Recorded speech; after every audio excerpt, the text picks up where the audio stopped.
Hello everybody, Dark Phoenix Ninja 92 here, and welcome everybody to my new Let's Play. This, as you should be able to see from the screen, is going to be a Let's Play of Kaiserreich, Legacy of the Weltkrieg.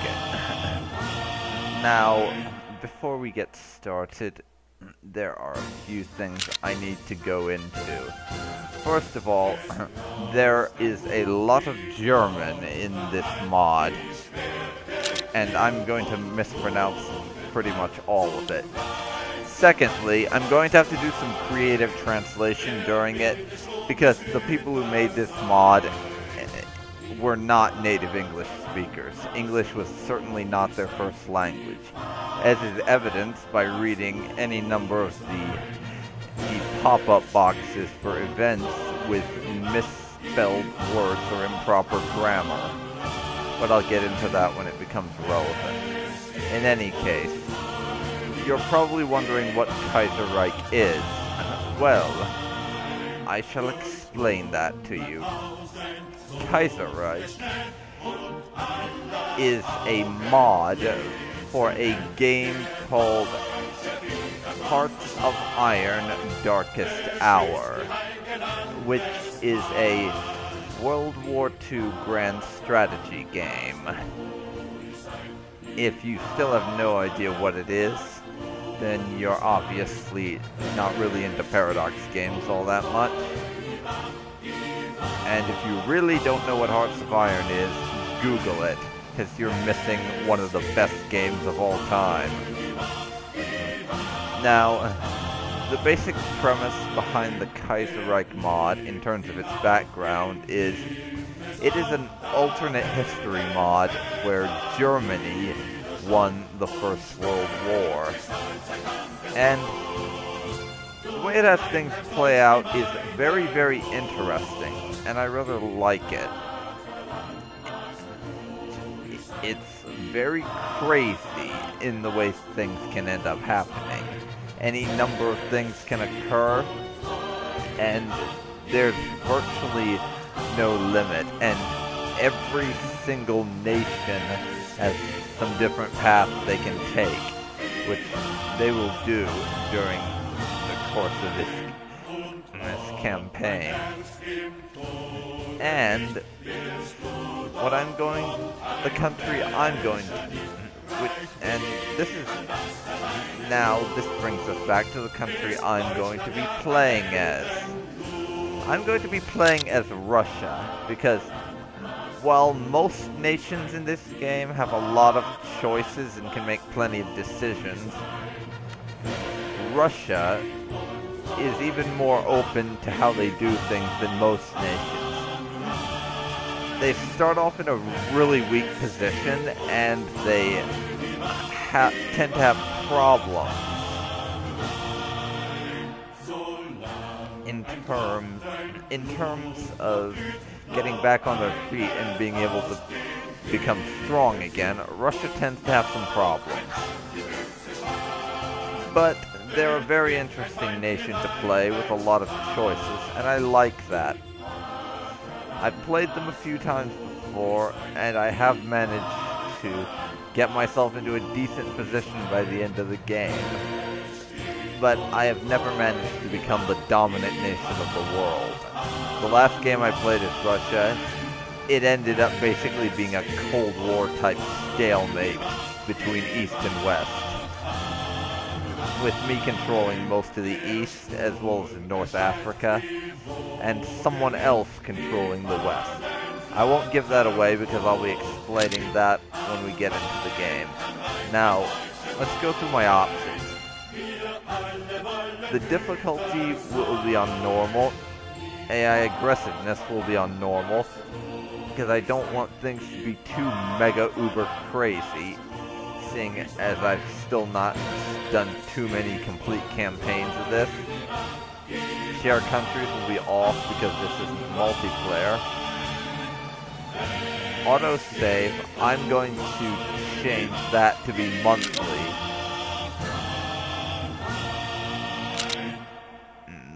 auto save.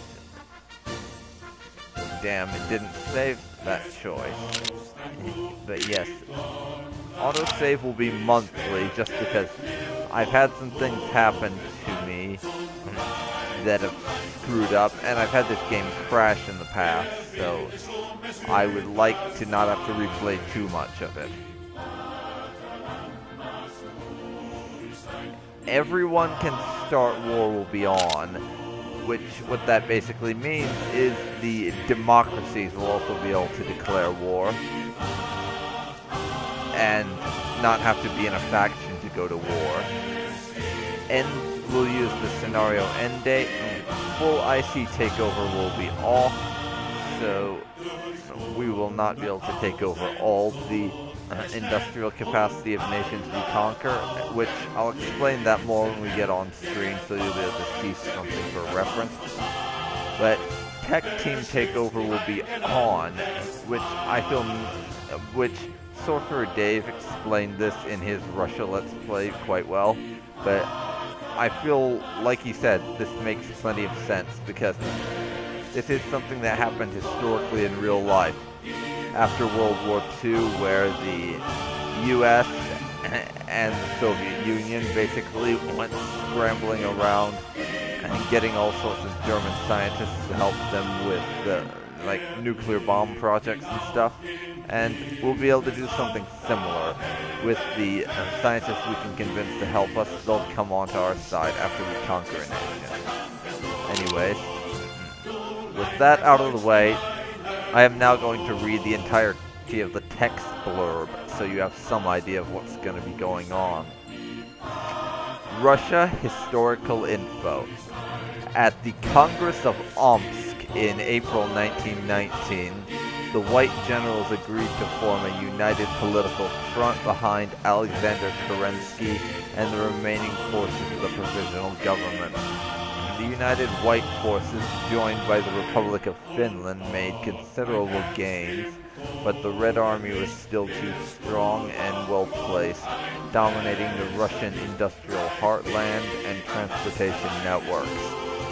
But soon the German Empire, fearing the success of a dangerous ideology, decided to intervene on behalf of the Whites in exchange for recognition of the Treaty of Brest-Litovsk. By September 1921, both Moscow and St. Petersburg fell to the White forces, and a new Russian Republic was established in the old imperial capital of St. Petersburg. And for the past 15 years, the leading parties, the Social Revolutionaries and Cadets, have governed in an uneasy coalition under Kerensky, maintaining their power through electoral manipulation and a lack of serious political opposition. But Russia is becoming increasingly unstable, and other political forces are growing, and considering that it is now time for a change, so that the country may once again assert its power in the world. And yes, we're going to have a bit of a tough time of it in the immediate startup. And we are in game now. Apologies everyone, but my game was crashing there when I got in and started to try to record, so it's been a bit longer for me than it has for you. In addition, this game can be a little bizarre sometimes, and just now it seems to have been the case that it didn't like me sitting around doing basically bugger all in the menu for a couple of minutes, and decided to crash the game to give me a message. So, we are Russia. First of all, let's get these damn pop-up boxes out of the way, and we can change our policy. I'm going a little more towards Hawk Lobby, I think. Or maybe not. That does give us... Let me see. I'll move towards intervention so we can do some more of the fun stuff. And now it's time for me to babble on about all the different stuff. So, we are Russia. Large Russia. But those of you with an eye to 20th century history will notice that there are some parts of Russia that were historically part of the Soviet Union at this point in time that are not right now. For example, Transtimor did not exist at this time. Half of this little island here was Russia's. Some Mongolia's territory Russia historically had. As well, these nations here, the Alash Order, Turkestan, the Donkovan Union, Georgia, and Azerbaijan, and possibly Armenia, I don't really remember, were all part of Russia. And of course, unlike in real life at this point, the Baltic states and Ukraine are independent of Russia. This is due to the Treaty of Brest-Litovsk, which it was mentioned the Whites had to honor to get German help. Basically, that was the peace treaty in the First World War in real life that Germany and Russia signed to get Russia out of the war under the communists. And basically, Russia had to give up the United Baltic Duchy, Lithuania, White Ruthenia, and Ukraine. These three are German puppets. Ukraine is just one of their allies. And these guys all broke away just because they thought communists were going to take over and didn't like that. Transtimor is a little different. I'll explain that in a minute. And yes, half of Poland is also independent. The formerly Russian half.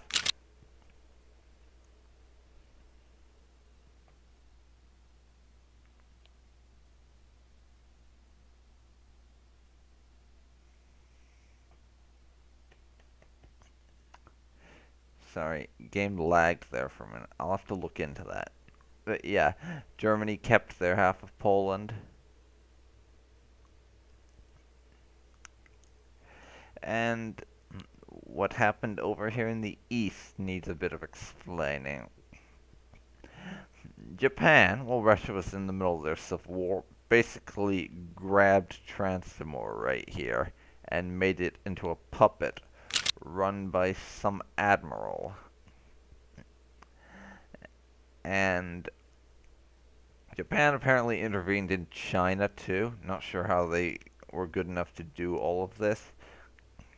So, half of China is run by the AOG. I'm not even going to attempt to say that name. Which is basically a sort of proxy company.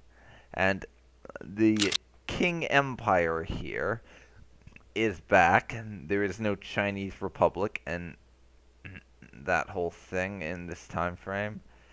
It controls a tiny bit of China, but there's a bunch of warlords scattered all around that run the rest of China. India is in a couple of different pieces. Let's see, we have Delhi here, which is basically what's left of the East India Company, and they're the very pro-British faction. I will get into that in a moment. And we have the Princely Federation, which leans more towards the Germans, and the Bharatiya Commune, which is radical socialist.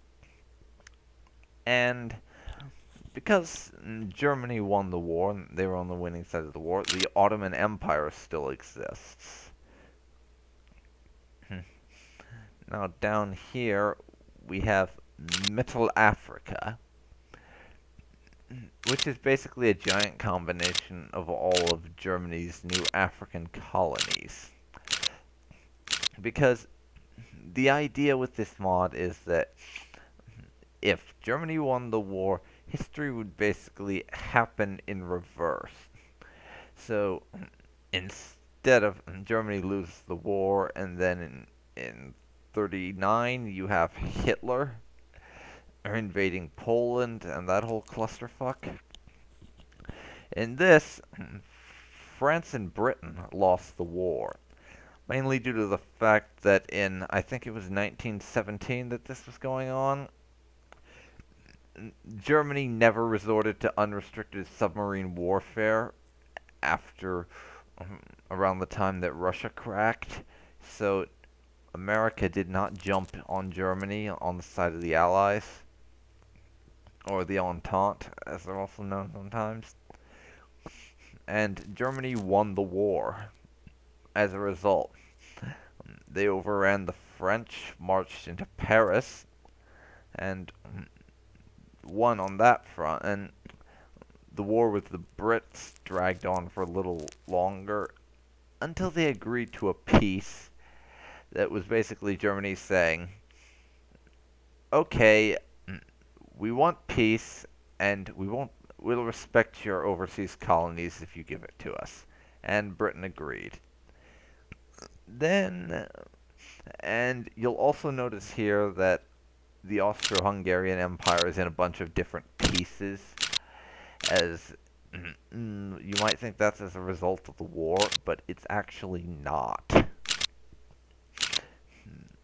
Let's jump to the diplomatic map mode and I will show you what I mean.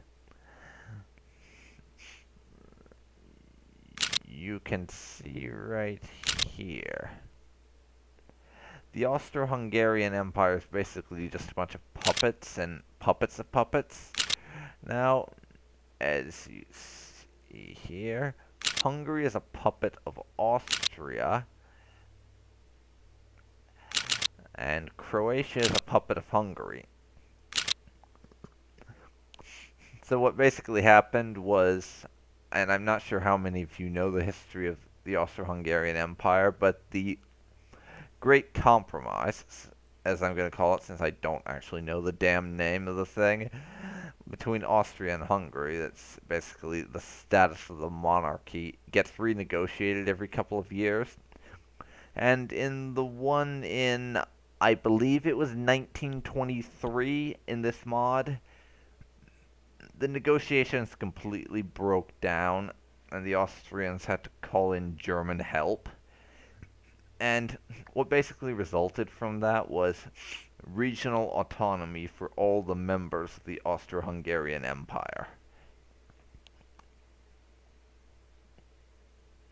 And also, you may notice here that Italy is in two different pieces.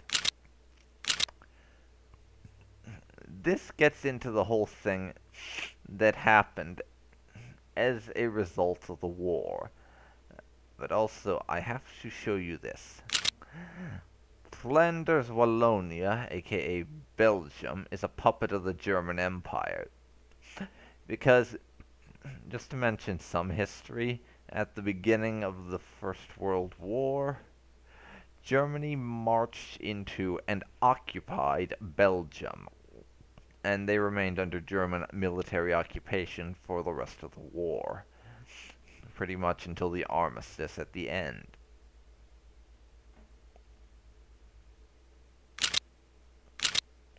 As a result, in the peace treaty, Germany established Flanders Wallonia as a puppet. So basically, what happened as a result of Germany winning the First World War is France and Britain both had communist revolutions that overthrew the established governments. So in this mod, instead of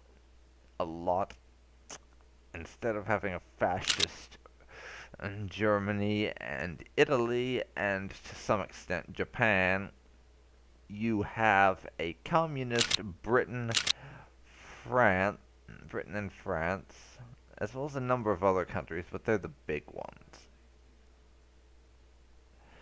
And southern Italy was basically, Germany and Austria got really pissed off that Italy betrayed them and split it up.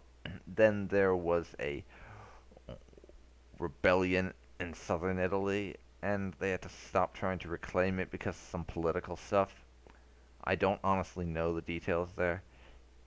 But yeah, so you also have the Socialist Republic of Italy, ruled by Antonio Gramsci, and the northern half, the Italian Federation, which is ruled by the Pope. Now, as you'll see from here, from the fact that they do not own these little islands here, Greece was quite clearly on the losing side of the war this time. And, like I mentioned, as a result, Britain and France both turned communist, and as a result of that, Germany went and grabbed all of the British overseas colonies, except for India, which for some reason I don't recall is in 3 pieces. There are the 2 I mentioned, and the Bhartiya Commune is the communist section of India, and the National France is what remains of the old French government, where they fled into exile in the colonial holdings in Africa that they managed to keep after the war. Egypt is independent after they revolted against the British. We have a communist Mexico. South America, to be perfectly honest, I have no idea what's going on there. Scandinavia is basically identical, so we'll ignore that. Over here we have the United States, which is just chugging along as usual in these games. But at this point, they have Herbert Hoover as president because in this timeline, FDR has been assassinated. If I'm not mistaken, he was accused of being communist or something along those lines. And there is also Canada, which is not only the home of the Canadian government, but the home of the royalist government from Britain and the royal family. As you can see, their head of state is George V, who was in real life the king of the British Empire right before the Second World War. And Canada and Britain tend to get into it quite a lot, even though nothing ever happens there. I'll explain that more when we get to it. And then over in the east, we have the Australasian Confederation, which is Australia and New Zealand thrown into one country. Beyond that, Burma is independent. I guess the Germans decided not to take Burma for some reason. Then, the last thing I want to mention is to do with Japan, because they're a little bit different on account of the fact that they are not ruled by a fascist-type government hell-bent on taking control of all of mainland and Asia in Kaiserreich.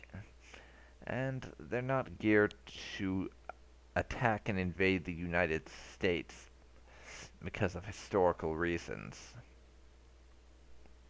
But of course, it still can happen sometimes because this is Kaiserreich and it's incredibly random.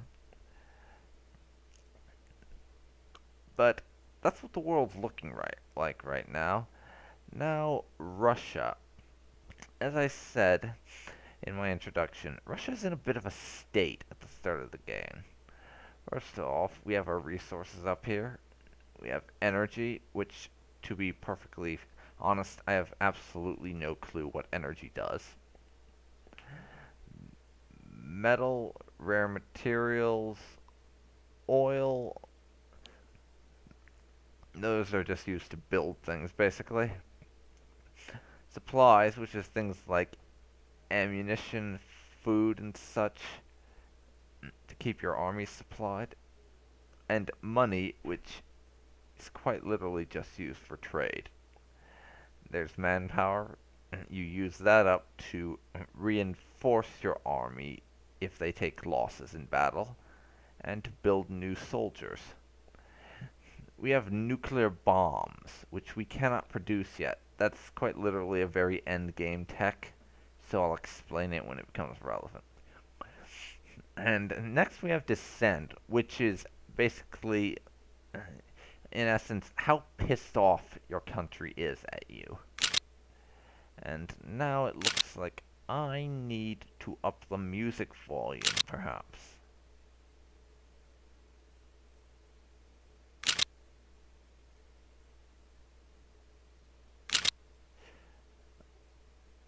I will just put everything up to the maximum.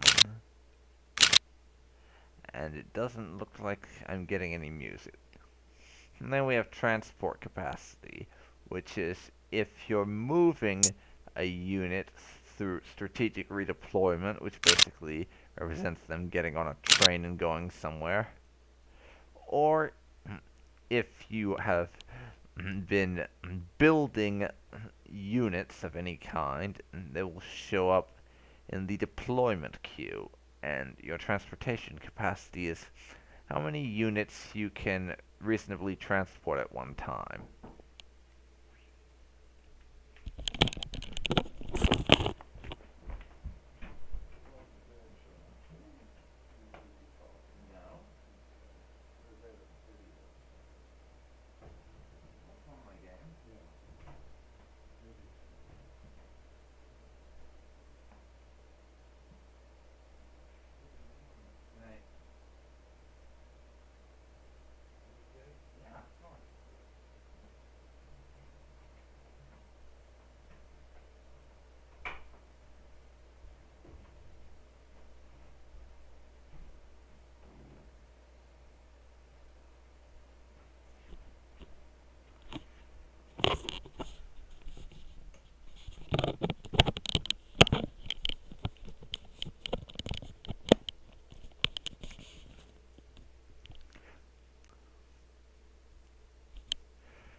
Sorry about that, everyone.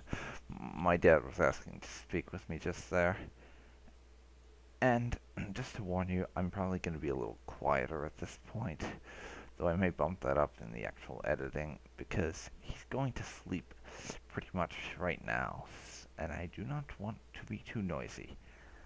Anyways, and the last number on this list is industrial capacity, which, as it says right there, is the production capacity of your industry.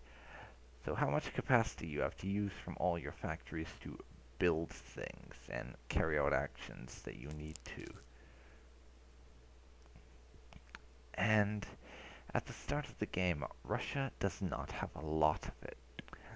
Right, we have a grand total of, you see here, I'm never really sure what the total is. Let's see. Yes, we have a total available IC of 91, which is completely awful, in all honesty. Germany, pretty much one of the most powerful countries there are, has a grand total of 189. France has 168. Britain has 178. Spain has 49, so we have more than Spain, but it's Spain. That's not much to brag about. Let's see here. Canada has 74. The US has 255. Because they have such a ridiculously high industry. So yes, Russia has a lot of work to do, especially with industry. The first thing I'm going to do is, to get us started, is go into intelligence, which is basically our spying. And I will enable auto-spying here, just because I hate the intelligence system in this game, and it's irritating as all hell. So I've enabled auto-spying, so I can just add countries to the list. We have Dongban Union on our list, but I'm going to remove it and just do everything manually. So, I'm going to be adding quite a few countries at the beginning.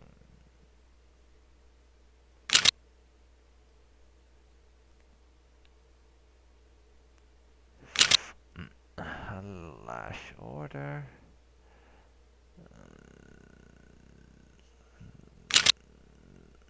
Let's see. Dongban Union. Because these are all the breakaway nations that used to be part of Russia, who we are going to be going after sometime in the future. And I want to know what they've got. But, besides that, a couple of major ones we need on our list as a matter of urgency are the German Empire,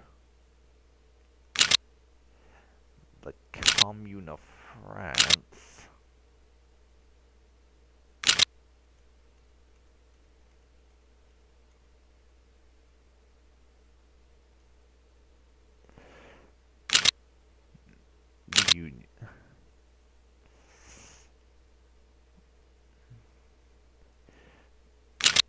the Union of Britain, the United States, who I'm just putting on here because getting spies into their country can be a bit of a pain. And I want to know what's going on with them.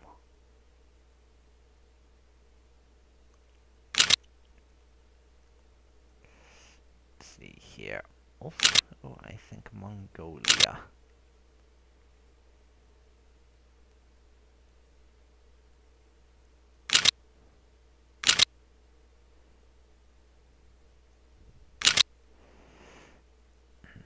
And Japan, who can be a bit of a tricky one sometimes. Japan has an event chain they can get on which way they're going to expand, and they have, if they get certain events, they can actually attack Russia to try and claim Eastern Siberia. And I'm not a fan of that happening.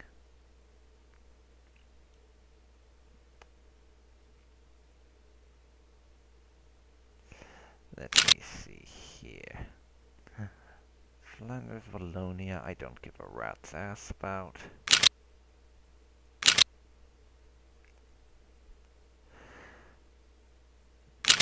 But these guys in Middle Europa on my border, we want very much to know about.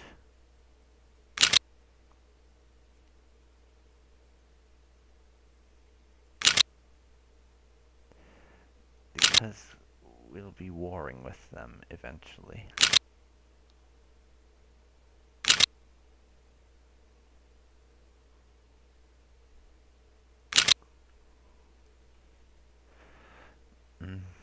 Next one.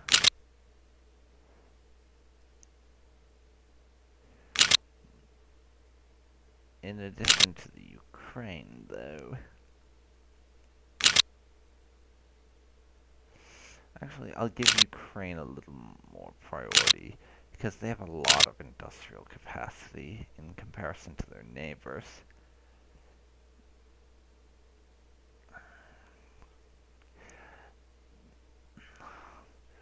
Which is annoying.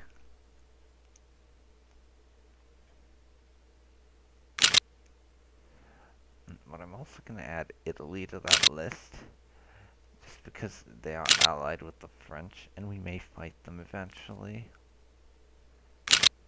Not much priority, though. They don't really matter.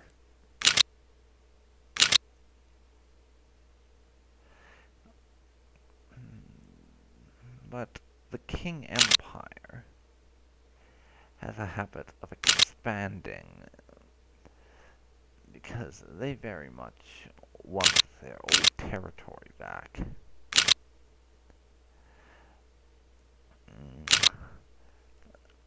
And there's one more that I almost forgot about. Make that 2, actually. Whom I need on this list.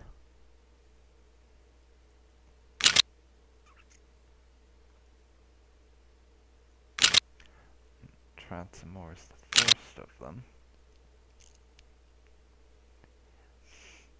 In addition,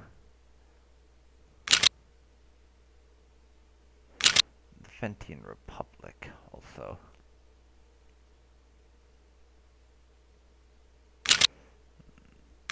They are a puppet of Japan. So we'll want to know everything we can about them, because I wouldn't be surprised if there was an eventual war with the Japanese. But next we have technology, which this is basically just the research tree. And our infantry at the moment is in a pretty sorry state. A lot of our units, if you look right here, are about first of all, we're not even using the most modern units, and I want to fix that. So we will have this guy research 1936 infantry, start getting more on track.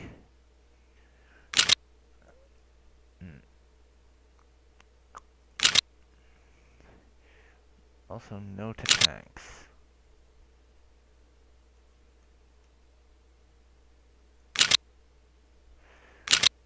Mountain Infantry Division. I'm not about to refuse that. Motorized. Nice.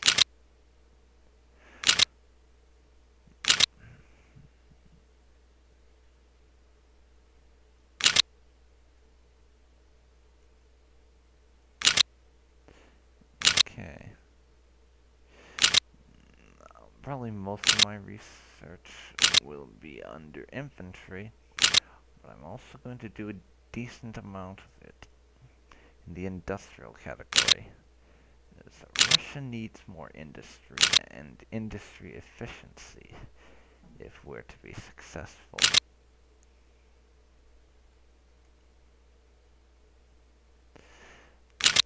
And that will give us that. Next we go into economy, which this is how we arrange our industrial capacity. And right away I can see we are building a destroyer and 2 submarines, which is not going to help us, so I'll cancel them all off. At the moment, Russia's navy is a complete and utter joke. Those aren't going to help us. So, first of all,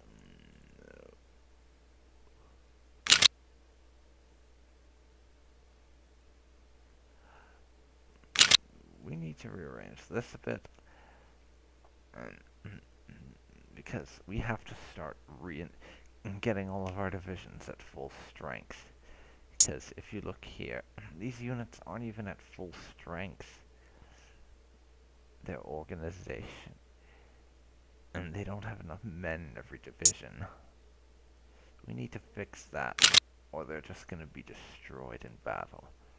We can upgrade them later.